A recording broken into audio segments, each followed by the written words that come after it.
Hello friends, welcome to learn English with Ratna. ఈరోజు మనం ఒక డిసిషన్ తీసుకున్నాము. అది ఏంటి అంటే ఈ ఛానల్ ద్వారా English grammar for the competitive ఎగ్జామ్స్కి at the same time general awareness that is GK for competitive ఎగ్జామ్స్కి కండక్ట్ చేయాలని ఒక డిసిషన్ మేము తీసుకున్నాము. సో ఆ డిసిషన్లో భాగంగానే మనము ఈరోజు ప్రిపోజిషన్స్ అనే క్లాస్ స్టార్ట్ చేయబోతున్నాము. దిస్ ఈజ్ ఎస్పెషల్లీ అంటే ఇంగ్లీష్ మీరు ఒకవేళ గ్రామర్ని ఇంప్రూవ్ చేసుకోవాలి అనుకున్నా కూడా మీకు ఇది యూజ్ అవుతుంది, ఇంగ్లీష్ నేర్చుకోవాలన్నా యూజ్ అవుతుంది. ఎట్ ది సేమ్ టైం మీరు ఒకవేళ కాంపిటేటివ్ ఎగ్జామ్స్ కనుక రాస్తూ ఉంటే వాళ్ళకి ఇది ఎస్పెషల్లీగా యూజ్ అవుతుందని చెప్పొచ్చు. ఇంగ్లీష్ ఇక్కడ మనం ఏం చేస్తామంటే కాన్సెప్ట్స్ ఎక్స్ప్లెయిన్ చేస్తాం ఫస్ట్, తర్వాత ఎంసీక్యూస్ తీసుకుంటాము. అంటే 1 by 1 అన్నీ ఒక్కో క్లాస్లో కాదు, 1 by 1 ఫస్ట్ కాన్సెప్ట్ ఎక్స్ప్లెయిన్ చేస్తాము. ప్రిపోజిషన్ అంటే ఏంటి, ఎప్పుడు యూజ్ చేయాలి అంటే సంథింగ్ అలా ఒక కాన్సెప్ట్ తీసుకొని దాన్ని ఎక్స్ప్లెయిన్ చేసి దాని బేస్డ్గా క్వశ్చన్స్ని ఎంసీక్యూస్ బేస్డ్గా క్వశ్చన్స్ తీసుకొని ఐదర్ బోర్డు పైన కానీ లేదంటే మనము పీడిఎఫ్లో కానీ తీసుకొని దాన్ని డిస్కస్ చేస్తాము. సో దట్ మీకు ఎగ్జామ్కి వెళ్ళేటప్పుడు అది ఈజీగా ఉంటుంది. మీరు బై హార్ట్ చేసినట్టుగా కాకుండా దాన్ని ఫస్ట్ మనం కాన్సెప్ట్స్ కూడా చూద్దాం క్లాస్లో. సో ఇది తెలుగు వయా తెలుగు ఇంగ్లీష్ అనమాట. అంటే English to Telugu, Telugu to English అలా వెళ్తుంది.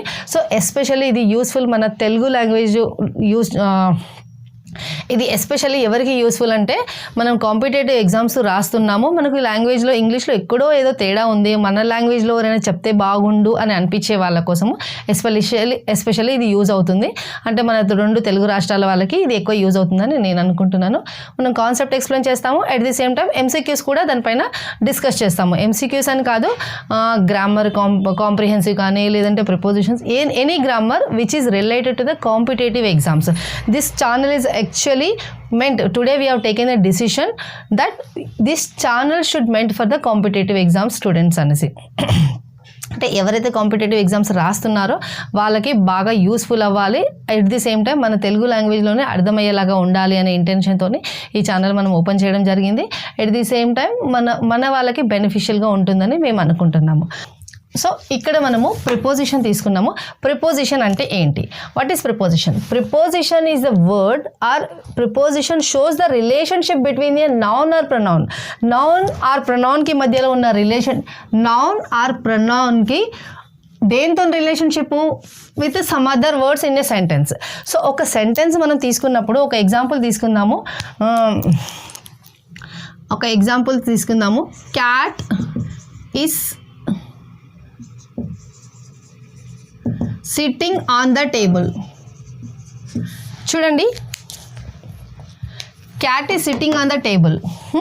ఇక్కడ నేను ఇన్ కేస్ ఈ ప్రిపోజిషన్ ఆన్ అనేది పెట్టలేదు, ఆన్ అనేది ఇది ప్రిపోజిషన్. ఇన్ కేస్ ఈ ప్రిపోజిషన్ని రాయలేదు అంటే దీని మీనింగ్ ఎలా వస్తుంది? క్యాట్ ఈజ్ సిట్టింగ్ టేబుల్ అంటే 2 సపరేట్గా ఉన్నాయి. ఆ రెండిట్లని కలపడానికి యూజ్ చేసే వర్డే మనకి ప్రిపోజిషన్, ప్రీపోజిషన్. సో ఇప్పుడు ఇదాన్ని cat is sitting on the table అంటున్నాం. ఒకవేళ నేను ఇది తీసేసాను అనుకోండి, క్యాట్ ఈజ్ సిట్టింగ్ టేబుల్, ఏమన్నా సెన్స్గా ఉందా మనకి? అది లేదు కదా.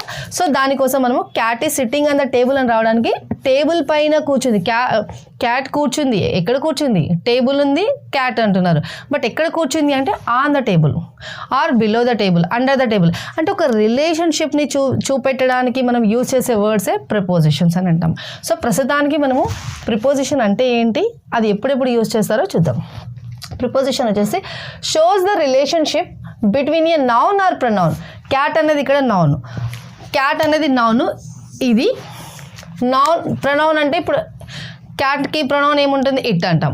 So noun or pronoun and shows the relationship between a noun or pronoun and ఇక్కడ and with some other words in sentence. Some other words in sentence ఏమేమి ఉన్నాయి మనకి? ఇది. సో ఈ రిలేషన్షిప్ని చూపెట్టడానికి యూజ్ చేసే వర్డ్నే మనము ప్రిపోజిషన్ అని అంటాము. సో ఫస్ట్ ఎగ్జాంపుల్లో మనం ఇక్కడ చూస్తున్నాము ప్రిపోజిషన్ ఆఫ్ టైం.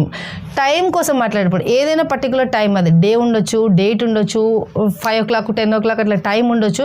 ఏదైనా టైం కోసం మాట్లాడినప్పుడు మనము ఎలాంటి ప్రిపోజిషన్స్ యూజ్ చేయాలి, ఏ సిచ్యువేషన్లో ఎలాంటి ప్రిపోజిషన్స్ యూజ్ చేయాలి అన్నది ఇప్పుడు చూస్తున్నాం. ప్రిపోజిషన్ ఆఫ్ టైం చూడండి. ఫస్ట్ మనము అట్, అండ్, ఇన్ పైన చూద్దాం.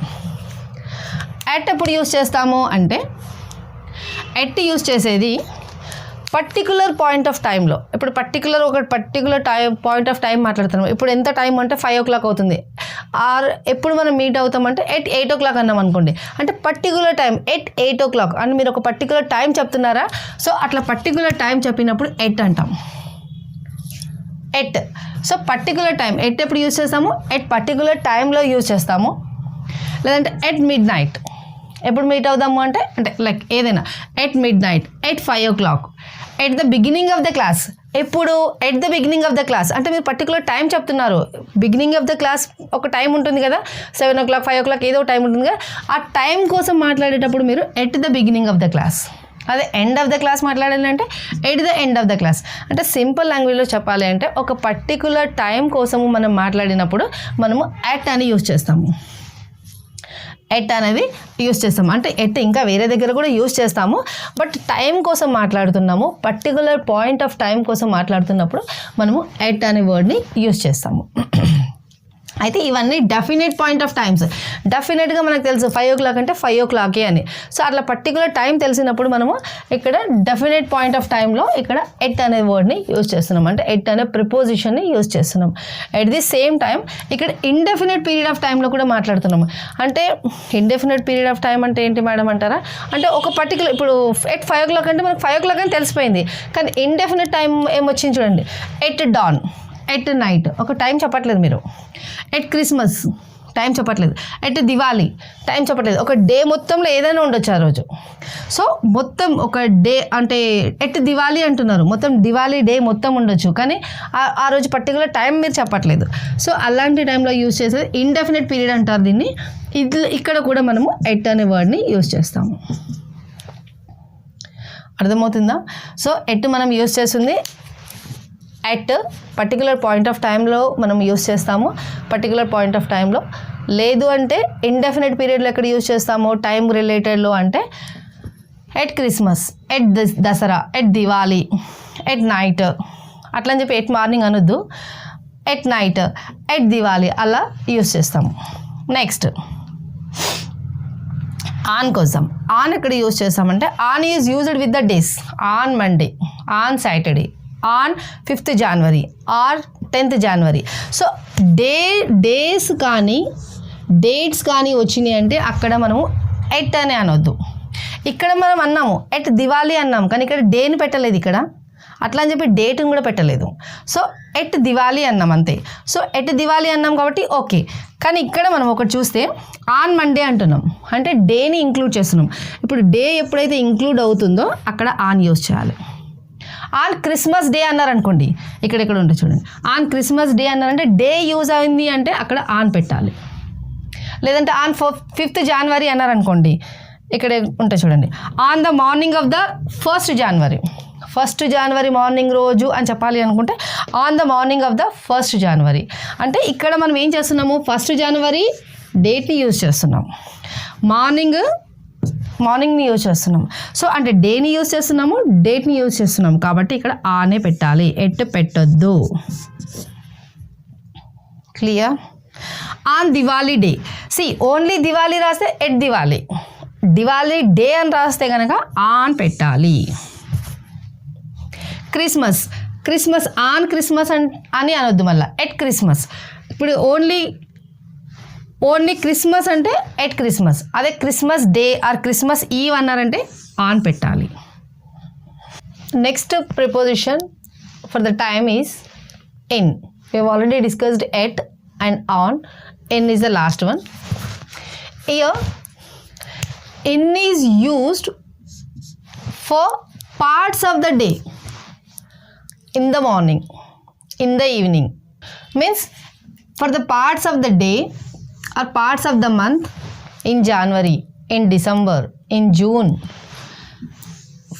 for years, that is in 2020, in 2022, seasons, in summer season, in winter season, in rainy season. So in is used when we are talking about, అంటే మనము in ఎప్పుడు use చేసామంటే point of టైంలో మాట్లాడేటప్పుడు point of time ఇక్కడ మనం మాట్లాడుతున్నది time కోసమే. We're not talking anything about other than time కాకుండా వేరే ఏది మాట్లాడట్లేదు. ప్రిపోజిషన్ ఫర్ ద టైం అన్నప్పుడు ఇన్ ఎప్పుడు యూజ్ చేస్తామంటే for the parts of the day, in the morning, in the evening, in January month, in 2020, in summer season. So example చూసాము. In the morning ఎప్పుడు use చేస్తున్నాము time కోసం మాట్లాడేటప్పుడు in the morning, in the morning, in the evening, in the morning, in the evening, in the afternoon, in summer, in March. Year కోసం మాట్లాడేటప్పుడు in 2020-22 are in 2020-2002. Season కోసం మాట్లాడేటప్పుడు in summer అనాలి, on summer అని అనొద్దు. So మనం use చేస్తున్నది డేకి, మంత్కి, ఇయర్కి అండ్ సీజన్స్కి parts of the day, month, year and seasons. Okay, understood. కానీ ఇన్ టైంలో ఇంకొక దగ్గర కూడా యూజ్ చేస్తాము. ఎప్పుడు అంటే it is also used for the future టెన్స్లో ఎప్పుడు అంటే ఇప్పుడు when the class will be completed అంటే it will be completed in 2 hours అంటే ఫ్యూచర్లో ఇంకొక 2 hoursలో జరగబోతుంది, ఫ్యూచర్లో యాక్షన్ కంప్లీట్ అవ్వబోతుంది అన్నప్పుడు యూజ్ చేస్తాం. చూడండి, in 2 hours. When you will be back అంటే I will be back in 2 hours అంటే నేను 2 hoursలో వస్తాను. ఫ్యూచర్లో యాక్షన్ కంప్లీట్ అయిపోయేదాన్ని ఇన్ 2 hoursలో వస్తాను అంటే ఫ్యూచర్ కోసం మాట్లాడుతున్నాను. It is also used for the future tense. ఫ్యూచర్లో మనం ఇంకొక 2 hoursలో వస్తాము, లేదంటే in 2 hours it will be completed in 2 hours or it will be completed in 2 months. So ఇలా చెప్తాము. Next in a few minutes. ఎప్పుడు అయిపోతుంది మన క్లాస్ అంటే ఇన్ ఏ ఫ్యూ మినిట్స్, ఇంకా అయిపోలేదు, ఇంకొక 2 minutesలో అయిపోతుంది, 5 minutesలో అయిపోతుంది అన్నప్పుడు ఇన్ ఫ్యూ మినిట్స్ అని చెప్తాం. ఇంకా కొన్ని నిమిషాలలో జరిగిపోతుంది. ఇన్ ఫోర్ట్నైట్ అంటే 15 daysకి ఒకసారి వచ్చేదాన్ని ఫోర్ట్నైట్ అంటారు. ఇన్ ఫోర్ట్నైట్ అంటే ఇన్ 15 daysలో జరగబోతుంది. నెక్స్ట్ బై యూజ్ చేస్తాము. బై ఎక్కడ యూజ్ చేస్తామంటే latest time at which action will be over. ఎప్పుడు లేటెస్ట్గా అంటే ఫైనల్గా ఈ టైం వరకు వర్క్ అయిపోతుంది అన్నప్పుడు అప్పుడు మనం యూజ్ చేసేది by. When you will be back or when the movie will be over అంటే కంప్లీటెడ్ ఆర్ ఓవర్ అంటే when the class will be over అంటే ఎప్పుడు క్లాస్ అయిపోతుంది అంటే the class will be over by 6 PM అంటే 6 PM కన్నా ఇంకా ముందుకు వెళ్ళదు, లాస్ట్ అదే. సో అప్పుడు మనం యూజ్ చేసేది బై. అంటే మీరు అడగొచ్చు ఇక్కడ ఎట్ పెట్టొచ్చు కదా మేడం, లేదంటే ఇన్ పెట్టొచ్చు కదా, లేదంటే ఆన్ పెట్టొచ్చు కదా, మనకి ఇవన్నీ ఉన్నాయి కదా ఇక్కడ అని అనొచ్చు. సో బై ఎప్పుడు మనం యూజ్ చేస్తామంటే ఇప్పుడు మన క్లాసు 6 o'clock అయిపోతుంది అంటే 6 o'clock ఎగ్జాక్ట్లీ 6 PMకి షార్ప్గా అయిపోతుంది క్లాస్. అంటే 6 PM తర్వాత ముందుకు వెళ్ళదా క్లాస్ అంటే వెళ్ళదు. అదే లేటెస్ట్ టైం అంటే 6 PM కన్నా ముందు అయిపోవచ్చు అంటే ఎస్ 5:50కి కూడా క్లాస్ అయిపోవచ్చు. అర్థమవుతుందా? The class will be over by 6 PM. 6 PM వరకే అయిపోతుంది లేటెస్ట్ టైం కోసం. Latest time at which action will be completed or over అంటే 6 PMకి క్లాస్ అయిపోతుంది. అంతకన్నా ముందు కూడా అయిపోవచ్చు, కానీ అంతకన్నా తర్వాత మట్టుకి జరగదు. సో అలాంటి టైంలో మనం చెప్పాల్సింది ఏంటంటే బై. ఇప్పుడు ఇంకా సిన్స్ చూద్దాం, లేదంటే సిన్స్ ఆర్ ఫర్. ఇది ఎప్పుడు యూజ్ చేస్తామంటే సిన్స్. మీరు ఏదైనా షాప్స్ చూసాడు అనుకోండి, ఇప్పుడు తనిష్క్ ఉంది, లేదంటే టాటాది, ఇంకే ఏదైనా ఒక కంపెనీ చూసాను అనుకోండి, సిన్స్ 1947 అని రాసి ఉంటుంది అక్కడ. అంటే మీనింగ్ ఏంది, ఇది సిన్స్ 1947 నుంచి, అంటే 1947లో ఎస్టాబ్లిష్ చేశారు, అది అప్పటి నుంచి ఇంకా ఉంది. సో అలాంటి టైంలో పర్టికులర్ టైం చెప్తున్నాం కదా మనము 1947లో స్టార్ట్ అయిందని, అలాంటి టైంలో మనము సిన్స్ అనే వర్డ్ని యూజ్ చేస్తాము. చూడండి, she is working since 7 o'clock అంటే 7 o'clock నుంచి తను వర్క్ చేస్తూనే ఉంది. సో అలాంటి టైంలో మనము సిన్స్ అని యూజ్ చేస్తున్నాం. పర్టికులర్ టైం ఎప్పుడు స్టార్ట్ అయిందో పర్టికులర్ టైం తెలిస్తే అప్పుడు సిన్స్ యూజ్ చేస్తాము. ఇన్ కేస్ తెలియలేదు, ఒక 5 years ఒక 10 years అట్లా సంథింగ్ ఒక పర్టికులర్ డే చెప్పిన, అంటే పర్టికులర్గా డే చెప్పకుండా కొన్ని పర్టికులర్ డే కాదు, పర్టికులర్ ఇయర్ కానీ పర్టికులర్ మంత్ కానీ, అంటే పర్టికులర్ పాయింట్ ఆఫ్ టైం తెలియనప్పుడు మనము సిన్స్ యూజ్ చేయలేము. అలాంటి టైంలో ఎలా యూజ్ చేయొచ్చు అంటే I have been waiting for 2 hours అంటే నేను 2 hours నుంచి వెయిట్ చేస్తున్నాను, కానీ ఏ టైం నుంచి వెయిట్ చేస్తున్నాను పర్టికులర్గా చెప్పట్లేదు. సో 2 hours నుంచి వెయిట్ చేస్తున్నాను, ఇంకా కూడా వెయిట్ చేస్తున్నాను అంటే ఇది ఏంది, మనకి పాస్ట్లో స్టార్ట్ అయింది వర్క్, ఇంకా కూడా కంటిన్యూ అవుతుంది. I have been waiting for 2 hours అంటే పాస్ట్లో వర్క్ స్టార్ట్ అయింది, అంటే వెయిట్ చేయడం స్టార్ట్ అయింది, బట్ ఎప్పటి నుంచి స్టార్ట్ అయిందో తెలియదు, బట్ స్టిల్ ఇంకా వెయిట్ చేస్తూనే ఉన్నారు. సో అలాంటి టైంలో ఇక్కడ 2 hours అంటాం. అంటే ఇక్కడ ఎప్పుడు స్టార్ట్ అయిందో తెలియదు. మంచి డిఫరెన్స్ చూడండి. ఇక్కడ సిన్స్ ఏమంటున్నాము, సిన్స్ 1947 అంటే ఇప్పటికీ కూడా ఉంది ఈ షాపు, ఇప్పటికీ కూడా ఉంది, బట్ పర్టికులర్ టైం తెలుసు మనకి, పర్టికులర్ టైం ఎప్పుడు స్టార్ట్ అయిందో తెలుసు కాబట్టి దానికి సిన్స్ అన్నాము. అదే ఇప్పుడు ఫర్ 5 years అన్నారు అనుకోండి, ఫర్ 5 years అంటే మీనింగ్ ఏంటి, 5 years బ్యాక్ ఎప్పుడో స్టార్ట్ అయింది, ఇప్పుడు కూడా కంటిన్యూ అవుతుంది, అంటే ఇది కంటిన్యూ అవుతుంది, ఇది కంటిన్యూ అవుతుంది. బట్ ఇక్కడ ఏంటి, మనకి పర్టికులర్ పాయింట్ ఆఫ్ టైం తెలుసు ఎప్పుడు స్టార్ట్ అయిందో అని. ఇక్కడ మనకి పర్టికులర్ పాయింట్ ఆఫ్ టైం తెలియదు, అంటే 5 years అని ఒక అప్రాక్సిమేషన్తో చెప్తున్నాము. సో పర్టికులర్ టైం తెలియనప్పుడు ఫర్ యూజ్ చేయాలి, పర్టికులర్ టైం తెలిసినప్పుడు సిన్స్ యూజ్ చేయాలి. ఫ్రమ్ ఎప్పుడు యూజ్ చేస్తామంటే స్టార్టింగ్ పాయింట్ ఆఫ్ టైం, ఎప్పుడు స్టార్ట్ అయింది ఆ టైం తెలిసినప్పుడు మనము ఫ్రమ్ యూజ్ చేస్తాము. ఇక్కడ ఫ్రమ్ను దేంతో యూజ్ చేస్తాము, దీనికి కాంబినేషన్గా ఓన్లీ ఫ్రమ్ సరిపోదు, దీనికి కాంబినేషన్లో మనము ఐదర్ టు కానీ అంటిల్ కానీ ఆర్ టిల్ కానీ యూజ్ చేస్తాము. అంటే ఫ్రమ్ యూజ్ చేసినామంటే ఐదర్ టు నన్న రావాలి, లేదంటే టిల్ ఆర్ అంటిల్ అనే వర్డ్స్ రావాలి, అంటే అప్పుడే కానీ అది సెంటెన్స్ ఎండ్ అవుతుంది. సో ఇక్కడ చూడండి, examination will be held from 8 AM to 11 AM. అంటే ఎగ్జామ్ ఎప్పుడు స్టార్ట్ అవుతుంది, ఫ్రమ్ ఎప్పుడు స్టార్ట్ అవుతుంది మనకి ఎగ్జాము 8 o'clock స్టార్ట్ అవుతుంది. దానికి కాంబినేషన్లో మనం యూజ్ చేస్తున్నాం ఇక్కడ 2, అంటే 11 AM వరకు ఎగ్జాము రన్ అవుతుంది ఆర్ ఎగ్జామ్ కండక్ట్ చేస్తారు అని దాని meaning. So examination will be held from a టైంలో స్టార్ట్ అవుతుంది అంటే 8 o'clock స్టార్ట్ అవుతుంది, స్టార్ట్ అయ్యి ఎప్పుడు ఎండ్ అవుతుంది అంటే 11 o'clock ఎండ్ అవుతుంది. ఫ్రమ్ యూజ్ చేసినప్పుడు కంపల్సరీ టు కానీ టిల్ కానీ అంటిల్ కానీ కంపల్సరీ వస్తాయి అన్నట్టు. Next, is PM of India from 2014 to till date. తిను అంటే ఇప్పుడు నరేంద్ర మోడీ ఉన్నాడు, తను ఇప్పుడు is PM prime minister of India, prime minister of India ఎప్పటి నుంచి, ఫ్రమ్ 2014 నుంచి టిల్ టుడే, అంటే ఈ రోజు వరకు కూడా మనకి ప్రైమ్ మినిస్టర్ ఇతనే అన్నట్టు. సో అంటే దీని మీనింగ్ ఏంటి, ఎప్పటి నుంచి ప్రైమ్ మినిస్టర్ అయిన తను, ఫ్రమ్ 2014 టిల్, ఇంకా కూడా ఎప్పుడు ఎండ్ అవుతుందో మనకి తెలియదు, అలాంటి టైంలో టిల్ అనే వర్డ్ని యూజ్ చేస్తాము.